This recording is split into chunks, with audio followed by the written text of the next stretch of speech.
kailangan taasan mo yung level mo kasi ako, hindi din ako susunod dun. Siguro hindi ako susunod sa, kung ikaw kung ako babae, ilalagay ko yung lugar ko sa babae. Hindi ako susunod sa man o sa leader, sa boss na alam kong tatanga-tanga. Yes. Di ba? Hindi, ba't ako susunod? Ikaw ang mamamahala. Magsasubmit ako sa'yo. Di ba? Magre-report ako sa'yo.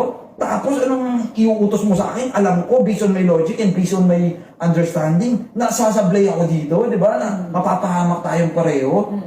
Hindi ako magsasubmit sa'yo talaga, di ba? Kung akong babae.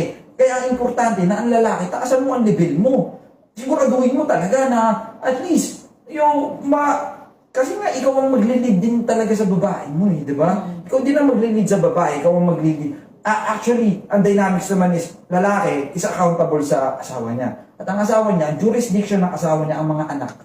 Ang mga anak. So bilang babae, kailangan maturuan niya ang mga anak. So bilang lalaki naman, kailangan